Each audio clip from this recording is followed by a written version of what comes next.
ನಗರದ ಮಹಾರಾಣಿ ಏನು ವಾಣಿಜ್ಯ ವಿಭಾಗದ ಒಂದು ಕಾಲೇಜ್ ಏನಿದೆ ಆ ಒಂದು ಕಾಲೇಜಿನ ಒಂದು ವಿದ್ಯಾರ್ಥಿಗಳಿಗೆ ಸೂಕ್ತವಾದಂಥ ಬಸ್ಗಳಿಲ್ಲದೆ ಸಾಕಷ್ಟು ನಾವು ನೋಡ್ಬೋದು.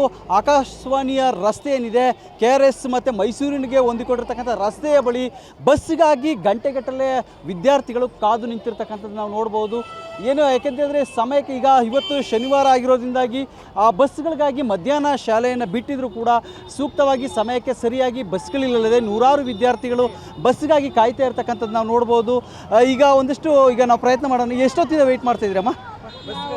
ಹಾಫ್ ಅನ್ ಅವರ್ 1 ಅವರ್ ಬಸ್ಗಳು ಸಿಗ್ತಾ ಇದೆಯಾ ನಿಮಗೆ? ಸರ್ ನಿಲ್ಲಿಸ್ತಾ ಇಲ್ಲ, ಅಲ್ಲಿಂದನೇ ರಶ್ ಆಗಿ ಬರ್ತಿದೆ. ಅಲ್ಲೇ ರಶ್ ಆಗಿ ಬರ್ತದೆ. ನೀವು ಡೈಲಿ ಓಡಾಡ್ತಿರೋ ಬಸ್ಗಳ ಸಮಸ್ಯೆನಾ ನಿಮಗೆ? ಸರ್ ಅಲ್ಲಿಂದನೇ ರಶ್ ಆಗಿ ಬರುತ್ತೆ, ಹತ್ತಕ್ಕಾಗಲ್ಲ, ಹತ್ತಿಸ್ಕೊಳಲ್ಲ ಅಷ್ಟೇ. ನೀವೇನು ಹೇಳ್ತೀರಮ್ಮ? ಸರ್ ಇಲ್ಲಿಂದ ಕಾಲೇಜ್ಗೆ ಹೋಗ್ಬೇಕು ಅಂತಂದರೆ 20 ಮಿನಿಟ್ಸ್ ಬೇಕು, ಮತ್ತು ಅಲ್ಲಿಂದ ಬರಬೇಕು ಅಂದರೆ 20 ಮಿನಿಟ್ಸ್ ಬೇಕು. ಅಲ್ಲಿಂದನೇ ಟಯರ್ಡಾಗಿ ಬಂದಿರ್ತೀವಿ, ಮತ್ತು ಇಲ್ಲಿ ರಶ್ ಇರುತ್ತೆ ಬಸ್ಸು, ಹತ್ತಿ ಹೋಗೋಕ್ಕೆಲ್ಲ ಹಿಂಸೆ. ಆಕಾಶವಾಣಿಲೇ ಕಾಲೇಜ್ ಇದ್ದಿದ್ರೆ ಬೆಟರ್ ಅಂತ ಅನ್ಸೋದು ನಮಗೆ. ಕಾಲೇಜ್ ಹತ್ರ ಬಸ್ಗಳಿಲ್ವಾ ನಿಮಗೆ? ಅಂದರೆ ಸ್ವಲ್ಪ.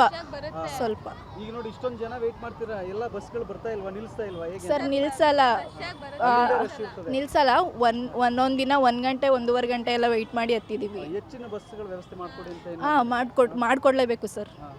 ಯಾರಿಗೆ ಹೇಳ್ತೀರಾ? ಆಗ್ರಹಿಸ್ತೀನಿ, ಸರ್ಕಾರಕ್ಕೆ ಆಗ್ರಹಿಸ್ತೀನಿ. ಹಾಂ ಸರ್. ಓಕೆ, ಇದಿಷ್ಟು ಇಲ್ಲಿನ ವಿದ್ಯಾರ್ಥಿಗಳ ಮಾತಾಗಿರ್ತಕ್ಕಂಥದ್ದು. ಸಮಯಕ್ಕೆ ಸರಿಯಾಗಿ ಬಸ್ಗಳಿಲ್ಲದೆ ಸಾಕಷ್ಟು ಸಮಸ್ಯೆಗಳಾಗ್ತಾ ಇದೆ.